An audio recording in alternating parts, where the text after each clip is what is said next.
Dr. Bob Graykowski, your peak performance doctor and developer of the Better Brain Blueprint. So today's topic is stretching your mind and your body. Our entire body is interconnected through our nervous system.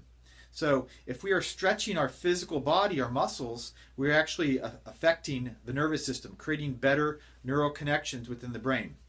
If you think about it, as we get older, we tend to slump more, we tend to contract more. If we are not opening up our body, we are actually reducing oxygenation in the body. We're affecting our coordination.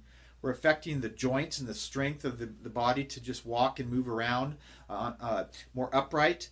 And as that advances, we have more chances of arthritis and debilitating conditions. Keeping our body mobile is absolutely important for our brain and our entire physical body. So if you look at it, muscles have what's called a set point. So when we are stretching our body, if we continually take it a little bit further, we'll start to create a different set point in the muscles so you actually increase strength. Working with a lot of professional athletes over the years, it's amazing. The number one cause of a injury in professional sports are from improper stretching. And so outside of direct trauma, if they have an injury, it's because their muscles were not stretched or balanced properly. So it's important to stretch our body consistently. If you think about the day in the life of our body, we're all slumped over computers a lot, we're texting, we're reading our books in a downward position, we're sitting in front of a TV, and we are restricting our body. We need to open up our body, open up our mind.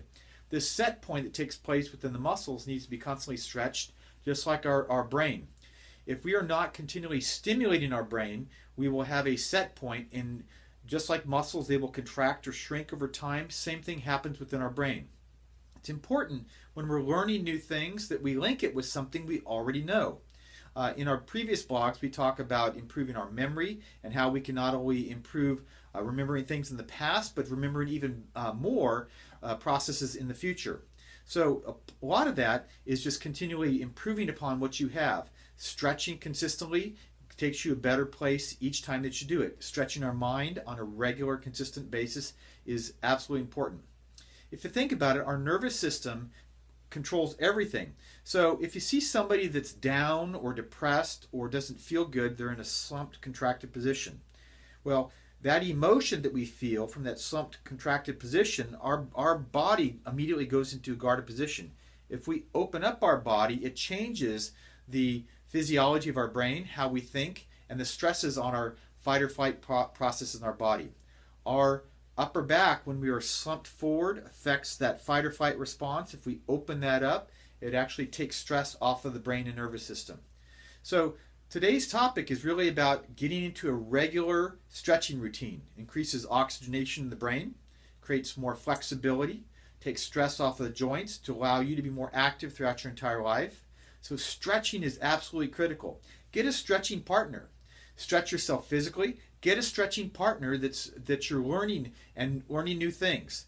Learning things that you may have actually given up. I had a 94-year-old patient at a class a few weeks ago, and I asked her, says, what do you think your secret to longevity is? She says, I play the piano every day. I've done it since I was a little kid. And so she says she's constantly firing off those little nerve responses in her brain, and her posture was upright. It was amazing how sharp she was because she was moving her body, creating a response in the nervous system that was continually improving. And she said, I try and learn some new chord or song each week. And imagine what happened over a period of 60, 70, 80 years. Of course she's stimulating her brain and nervous system, but she's stretching her body, she's stretching her mind. It's never, ever too late to start a stretching routine. So start today. Your health and vitality tip is get a stretching partner, start to stretch the lower half of the body, stretch the upper half of the body, and stretch the most important part, our brain. We do not want to have this set point or these limiting beliefs affect our brain so that as we get older, we don't live the life that we deserve. So until next time, it's Dr. Bob.